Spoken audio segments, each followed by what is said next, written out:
My wife won a $9 million jackpot, filed for divorce, and kicked me out. But she forgot about the prenup. I'm 35M and I come from a pretty humble background. My parents live in a quiet suburb, and I grew up in a small 3-bedroom house that always smelled like fresh laundry and home-cooked meals. It wasn't glamorous, but it was home, solid, comfortable. After high school, I took on a series of odd jobs, bartending, helping out at my uncle's hardware store, and eventually managing a local sporting goods shop. Nothing exciting, but honest work. Then I met her, my wife. She came from a world I never even dreamed of, wealthy, powerful, and out of my league. Her parents owned multiple properties, drove fancy cars and hosted lavish, over-the-top parties at their massive mansion a few times a year. Let's call her father Phil, and her mother Mael. Phil was a tall, imposing figure, socially and physically, always exuding this quiet dominance. He'd make casual remarks, but they were more like veiled threats or manipulations. Miel, on the other hand, didn't need to say much. A raised eyebrow from her was enough to make you feel like you were being judged from the inside out. They weren't overtly cruel to me, but there was always this unspoken disapproval hanging in the air. I felt like an outsider, like they saw me as someone who didn't belong. But I loved their daughter, and that was enough for me. After my wife and I got engaged, I started to see just how much her parents were invested in protecting their wealth. I was an outsider, the guy who could take their family fortune, and they made that very clear. But I didn't think much of it. Love would conquer all, right? Then came the prenup. Before we could set a wedding date, Phil insisted I sign it. At the time, I didn't have the money to fight it, and honestly, I was so blinded by love I didn't even care. I thought it was just a symbolic thing. I didn't need anything. What's mine was hers, and vice versa. Love was the only guarantee I needed, right? The day I signed it sticks in my mind. It was a warm afternoon, and we were sitting in her parents' enormous home. Phil laid the prenup on the table like it was a normal business transaction and slid a pen my way. Miel offered me coffee, like this was just another meeting. My wife, standing off to the side, barely said a word. The silence between us was deafening, but I shrugged it off. It hurt, sure, but I didn't want to make a scene. I figured it wouldn't matter in the long run. The prenup stated that any gifts, inheritances, or trust funds from her family would remain her separate property, and anything we acquired jointly, like a house or lottery winnings, would be marital property. I found that a little odd, but I was just happy to marry her. 6 months later, we got married by a lake in a beautiful ceremony. My parents were in awe of the extravagance, though I could tell my dad wasn't too keen on it. He's always been the cautious type. He's the one who told me to trust my gut, but I thought love would fix everything. The first couple of years were fine. We lived in a condo her parents helped us secure. They gave us the down payment, but I paid the mortgage. Looking back, I realised it wasn't so much a gift as a way for them to keep control over us. I didn't see it then. I thought that's just how rich families operate. We had the usual money squabbles and occasional blow-ups over her parents constantly intruding on our life. They'd show up unannounced, bring us new furniture, or decor we didn't need, and sometimes they'd even rearrange our entire living space while we were out. My wife would brush it off, saying it was just their way of being helpful. It never sat right with me, but I kept my mouth shut. Then came the day that changed everything. One afternoon, my wife called me. She was practically breathless with excitement. She had won $9 million in the lottery. $9 million. I remember my heart racing, thinking about all the things we could do. Quitting our jobs, travelling the world, living a life we'd only dreamed of. But the excitement quickly dimmed. She insisted we keep it a secret, even from my parents. She was acting paranoid, talking about how we needed to claim the money properly, and meeting with lawyers I'd never met. She refused to let me attend these meetings. She said I'd feel out of place, which stung more than I cared to admit. But I figured maybe she was just excited, and I let it slide. Then one afternoon I came home after a long day at work, expecting the usual. But instead I found my wife and her aunt rummaging through drawers, sorting through things. She dropped the bombshell like it was nothing. I'm filing for divorce, just like that. She told me to pack my bags and leave the condo. The condo that in her words was under her name. I was blindsided. My head was spinning. 1 minute we were planning our future, and the next, I was out the door. I was completely floored. Sure, I had been paying the monthly mortgage, but apparently my wife thought her father's initial down payment, combined with her sudden windfall, made me irrelevant. I felt my heart splinter in real time as she tossed me out of the home I thought was ours. It felt like the ultimate betrayal. Shaking, I called my father, trying to hold it together. "Dad, she kicked me out of my own home." His reaction was a mix of disbelief and anger, but the bombshell didn't stop there. Turns out my father-in-law wasn't just going to let me walk away. Phil had sent his personal attorney to shield his daughter and, by extension, the $9 million jackpot. They wanted to isolate that money from me, believing they could just brush me aside. But here's where they messed up. The prenup. They had forced me to sign it, believing it would protect their daughter. But they hadn't read the fine print, the very terms that could shatter their plans. The prenup clearly stated that any windfall acquired during our marriage, including lottery winnings, counted as a joint asset. They had made a critical mistake. And suddenly their $9 million jackpot wasn't just hers, it was ours. I realised that if they pushed through with the divorce right after her big win, they might not get to keep it all. And that's when I decided to handle things carefully. My father, ever the pragmatist, urged me to stay calm and get a lawyer outside their social circle. He told me to brace for a nasty fight, but I wasn't about to fold. They had thrown down the gauntlet, and if they thought I was just going to walk away, they had seriously underestimated me. For the next few days, I stayed at my parents' place, trying to absorb the shock. My mother was absolutely livid. She ranted about how my in-laws had disrespected me from day one, and how they were just using me as a pawn in their wealth game. My father, while equally angry, was more focused on getting me the legal help I needed. He called an old friend of his, a family law attorney, and managed to get me an appointment first thing in the morning. When I walked into that office, I felt a whirlwind of emotions: anger, confusion, and a strange sense of relief. Finally, I had someone on my side who wasn't caught up in their rich, manipulative world. I explained everything: the prenup, the lottery winnings, and how my wife blindsided me with a divorce. The attorney looked it over and, to my surprise, actually chuckled. "They shot themselves in the foot," he said with a grin. Apparently the prenup wasn't as airtight as they thought. The language specifically lumped lottery winnings under marital assets. Unless a judge decides to do some wild legal interpretation, I was entitled to a substantial portion. Hearing that felt like a lifeline. All my fears about the prenup locking me out evaporated. In their panic over protecting their daughter's inherited wealth, they'd completely overlooked the possibility of a lottery win, and that was going to cost them. But the attorney warned me it wouldn't be easy. My in-laws were wealthy and well-connected. They'd likely pull out all the stops: intimidation, threats, maybe even try to bully me into accepting a cheap settlement. I didn't flinch. This wasn't about the money, it was about principle.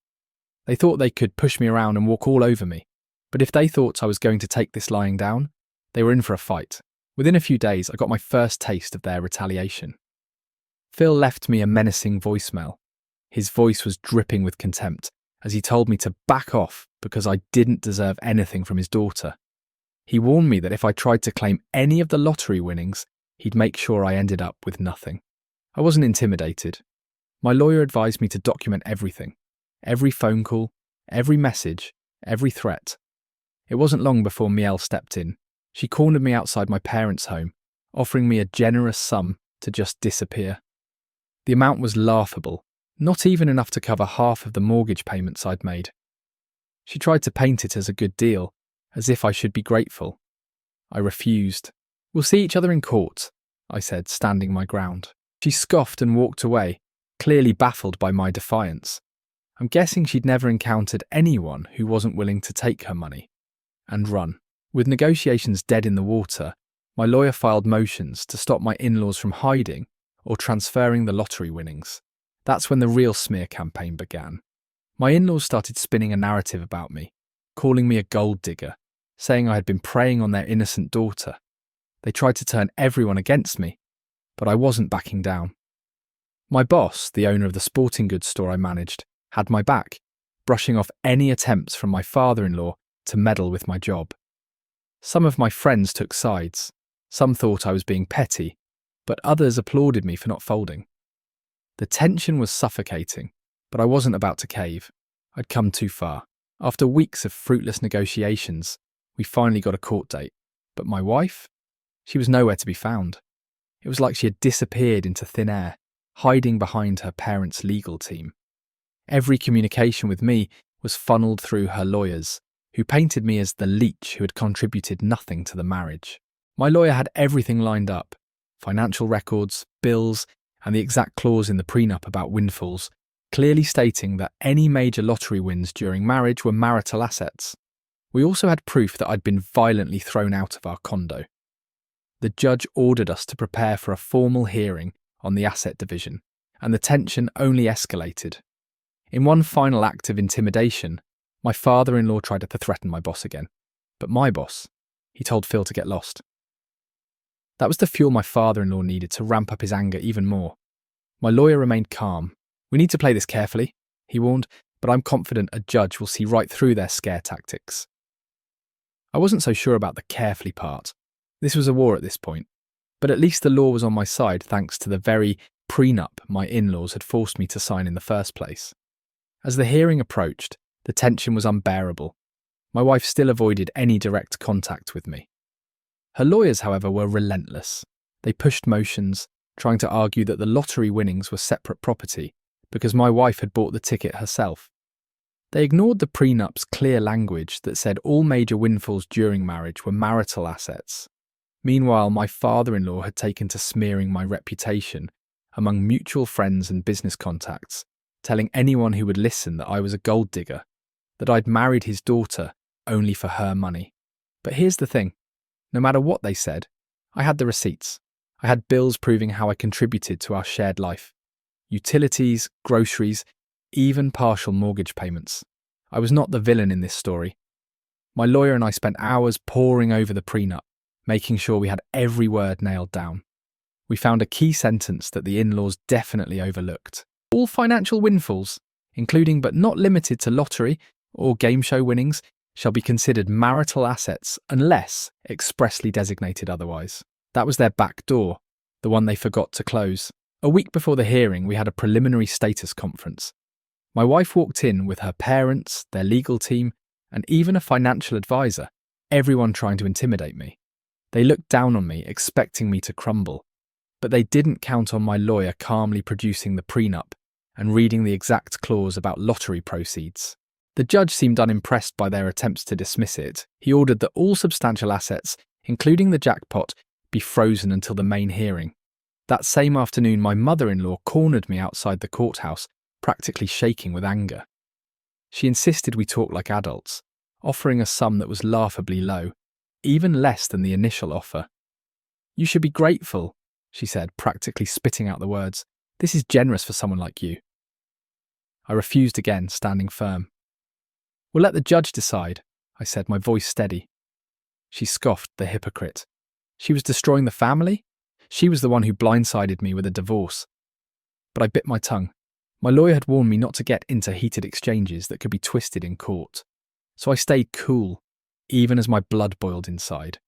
But behind the scenes, I couldn't shake the nagging feeling that my in-laws might try to stash the lottery winnings in secret accounts.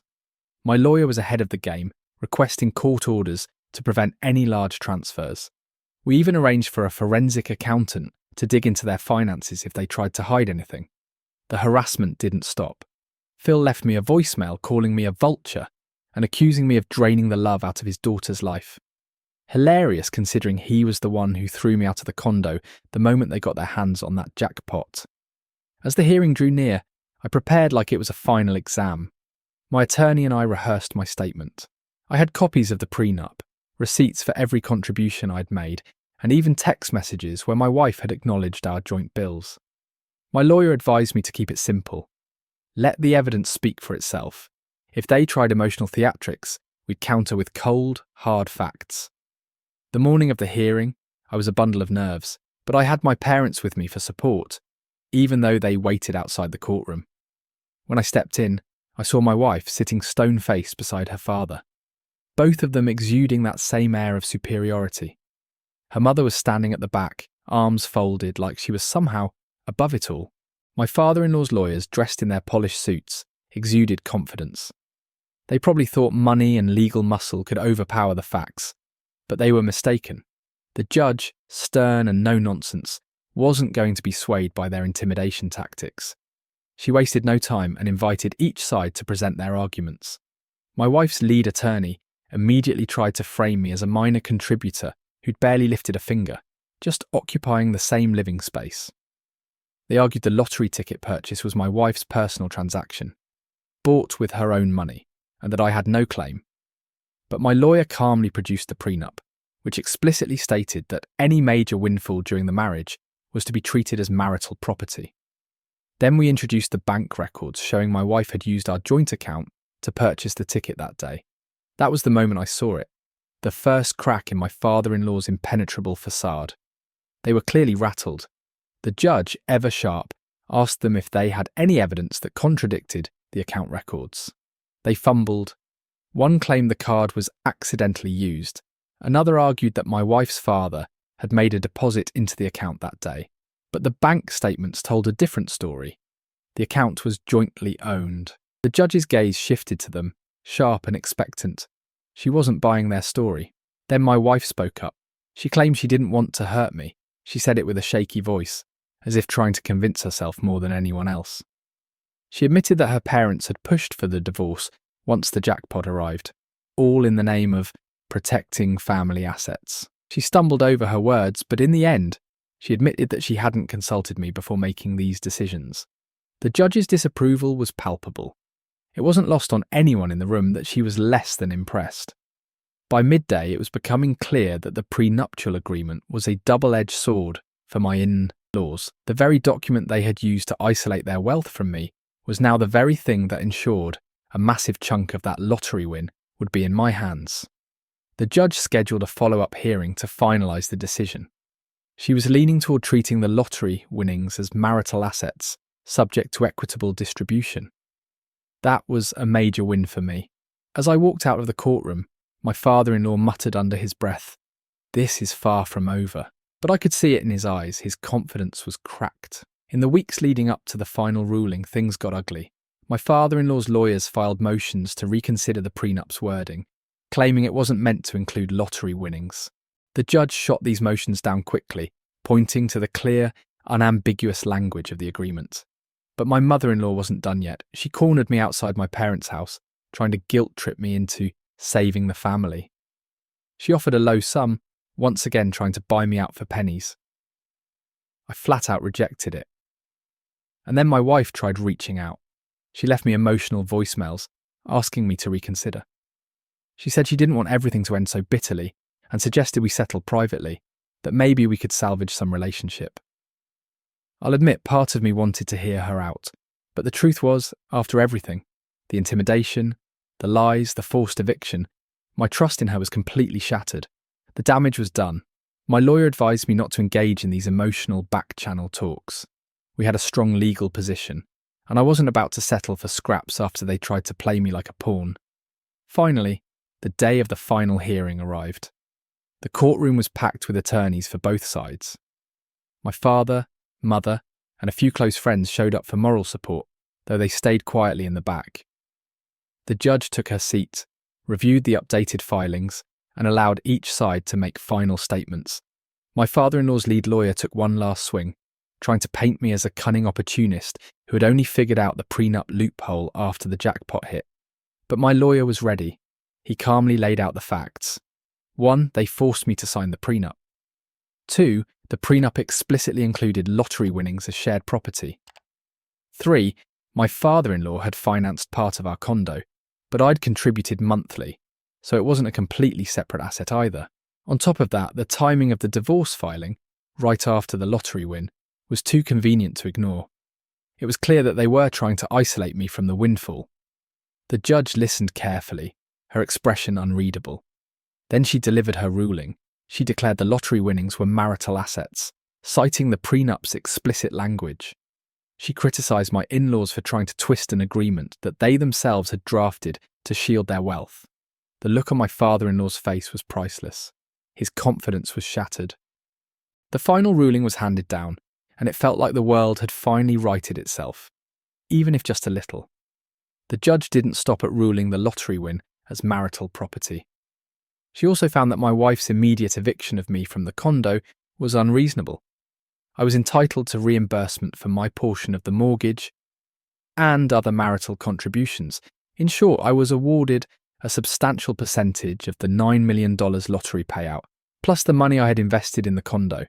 It wasn't half of the jackpot, but it was a significant amount, enough to rebuild my life comfortably. We left the courtroom that day with a finalisation date set a few weeks later to process the paperwork. My father-in-law's face was thunderous. My mother-in-law looked like she was about to explode, whispering furiously to him. My wife stood there, tears in her eyes, maybe from regret, maybe from anger at losing so much money. As for me, I felt a mix of vindication and sadness. I couldn't deny that I once loved her, but greed and her parents' influence had shattered everything. They tried to exploit me, and in the end it was their own fear of losing money that helped me win. After the ruling, their lawyers tried to propose a modified settlement, hoping I'd take a smaller sum to avoid more drama, but my lawyer and I weren't having it. There was no incentive to reduce the settlement. The only concession I made was walking away from the condo entirely. I never wanted to set foot in that place again, and honestly, I didn't need it. In the end, they cut me a cheque for an impressive sum. Was it half the jackpot? Not quite. But it was big enough to let me start over, free from the suffocating grasp of my in-laws. Through it all, I realised how arrogant they were. They thought their wealth would shield them from the consequences of their actions. They never expected me to fight back, let alone win. And in an ironic twist of fate, the prenup they forced me to sign became the very thing that secured my share of the winnings. Poetic justice, right? As for my wife, I haven't heard much about her since. From what I gather, she's still living under her parents' wing, trying to rebuild her reputation in their social circle after the fiasco. Some mutual acquaintances told me she's struggling with guilt, but I doubt she'll ever admit the role her family played in all of this. I used part of the settlement to upgrade my parents' home as a thank you for always standing by me. The rest I invested, setting myself up for the future. Looking back, I'm scarred by the experience. It changed how I view trust, marriage, and money. But I also take comfort in knowing I stood my ground. I refused to let them push me into accepting a tiny fraction of what was rightfully mine. This whole ordeal may have been painful, but it ultimately felt like a triumph over manipulation and greed. I'm free from their control, and now I'm moving forward with my life, stronger, wiser, and no longer the naive man they thought they could steamroll. As for them, if they remember anything about me, let it be that they handed me the legal weapon that secured my share of the jackpot. They started this war, but I finished it. And that's the end of this chapter. Have you ever found yourself caught in a situation where your family or partner tried to take advantage of you? How did you handle it? Share your thoughts or similar stories in the comments. And don't forget to hit like and share if you think this one's a lesson in standing your ground.